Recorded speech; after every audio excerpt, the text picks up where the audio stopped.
Welcome guys to another episode of A Cup of ESG Reporting. It's that time again. As you know, my name is Steve, and as always I'm joined by Ross. Good morning. Together we would like to discuss various aspects on our journey through ESG reporting. We've had numerous questions, and one of the questions we've had today is about frameworks. So Ross, if I may ask, the question coming is, which framework should companies look at, GRI or look at other standards? And what do you think, what do you consider, and what is the best approach? Thanks, Steve. Very tricky question. The reality is that modern report usually consists of, includes several standards. It's like a short answer. So if generally say 1, 2 or 3, I would say a number of standards in one report. This is where we are now. As a question, which standards? It's a little bit deeper question because yes, we have a cluster of standards which are general based. Let's say it's like a GRI, like SASB. SASB may be a little bit more related to the sector, but nevertheless, it's like a full standards, I would say. TCFD, it's another class of the standards which more focused on climate stories, climate issues. So it's like a topic based, I would say. Yes. As well as human rights, let's say, based. We have also special standard or reporting. Meantime, all the companies, it's usually linked to certain sectors, and these sectors all is at the world level, international level, they have their own sectoral organizations, international sector organizations, which for during last like 5 days, 3 years, already produced a certain reporting requirements as well. Aside, there are another kind of requirements, for example, especially for the developing countries, or if you are dealing with developing countries, the requirements such comes from, let's say, some IFC regulation or European Development Bank regulation.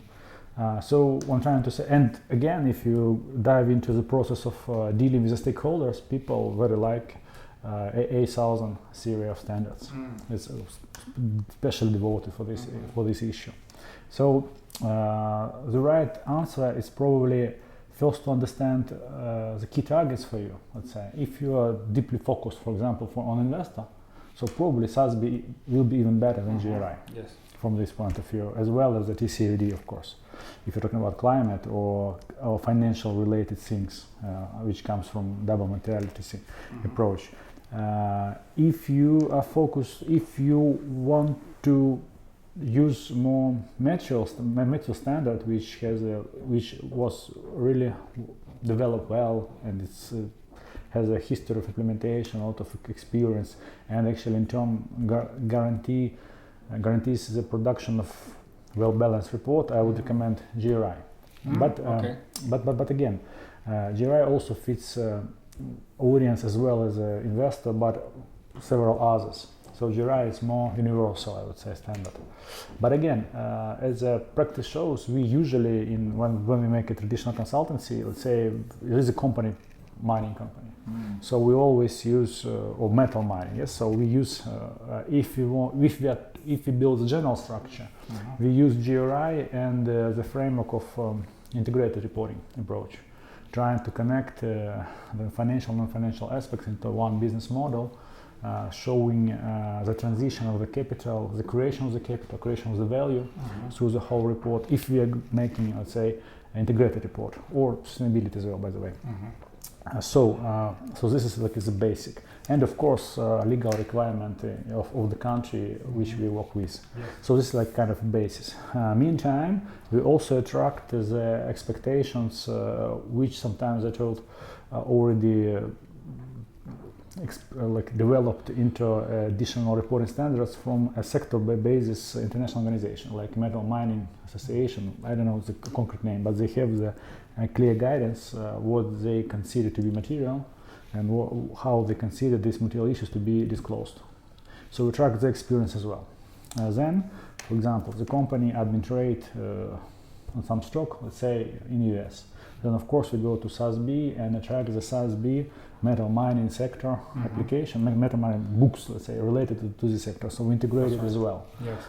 Then let's say it happens that human rights or let's say stakeholder issues is of priority of the company. Then we attract the relevant standard. It exists, a reporting of human rights, and a series of the standard for engagement with stakeholders. So we track their knowledge, their experience. Sometimes company wish also to participate in certain benchmark or certain external assessment, and for example, in number of countries there is an assessment toward or against the expectation of the ISO standard 26000. Then we also try to integrate this model as well.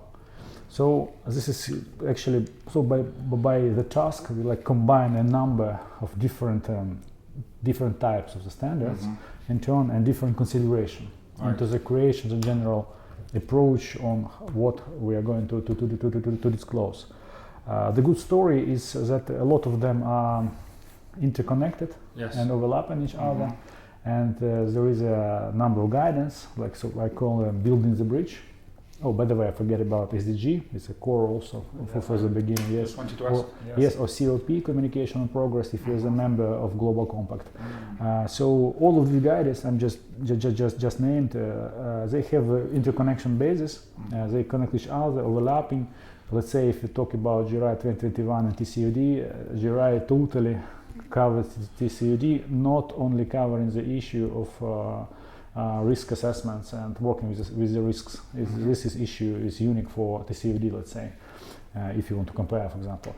We will place during the production stage now the screen, the slide and the links where we'll collect all of this building the bridge, all this building the bridge material which exists in the internet on different areas which are connecting SASB, GRI, TCFD, SASB, and in this logic and ISO, GRI. So they're already developed, and you may use and when you united, I mean, all of these requirements, which you decide, okay, we are using 10 standards. Then you go deeper in practice and understand that, let's say, okay, we take, usually, yes, GRI as the basis, but in this special indicator related to certain special issues, say, as I told you, for example, TCFD, you're also interested on risks. You attract more information about this piece of information, this piece of data. And you study by one each requirement, each disclosure, and sometimes you just edit something to meet, if you look at CO2 emissions or disclosure of this, you can also compare to CDP carbon disclosure project expectations. That's right. So, and this map or interrelation map also exists, and you may look and just add what you need. So I'm trying not to say that mean to plus, no, because it's a duplication, it doesn't work so, guys. So don't do this. So I mean, just if you have the picture disclosures and you have, we call it as a map of report future, you just walk deeper and try to avoid duplication and just to build your content in this way. That's great, thank you. And as you know, here at Report Advisor, we put a lot of work into our hubs, and we have several bridge hubs, don't we? Sure, yeah. Yes.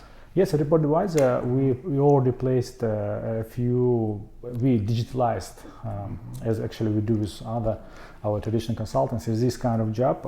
So you have, we have a department, if you can say, yes, like a good store, a department of the bridge hub, and you may in one click navigate one to each other, attract, you can even, let's say, attract the knowledge of GRI to report against, for example, SDG. So it's very easy to do, so please join, use it. But again, we will add more information, so because there is a plenty of such documents already exist. And whichever framework you do choose, then of course we have the hubs dedicated to those frameworks. Yes. Yeah. So the answer to your question, it's not like one standard, it's several standards. Yes. So there is no like a clear champion. Yes, GRI is considered to be a kind of champion of this because it's the oldest one, the most mature standard. It's really helps you to provide very qualitative disclosure.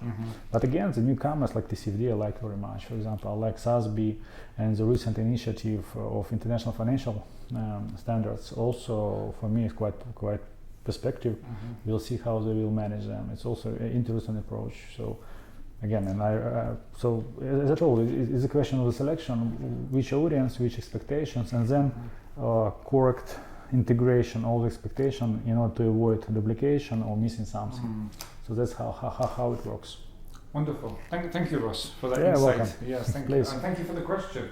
And as always, I invite you to keep the questions coming. Remember, this is our podcast. This is your opportunity to ask questions. And Ross is more than happy to explain and to give his expert views. Sure, guys. We are here to help you make the best possible reports you can. And also, apart from questions, any feedback, and please follow us, like us, and we look forward to seeing you in our next video. Sure. Very good video, very short, very specific. Thank you. See you, bye-bye.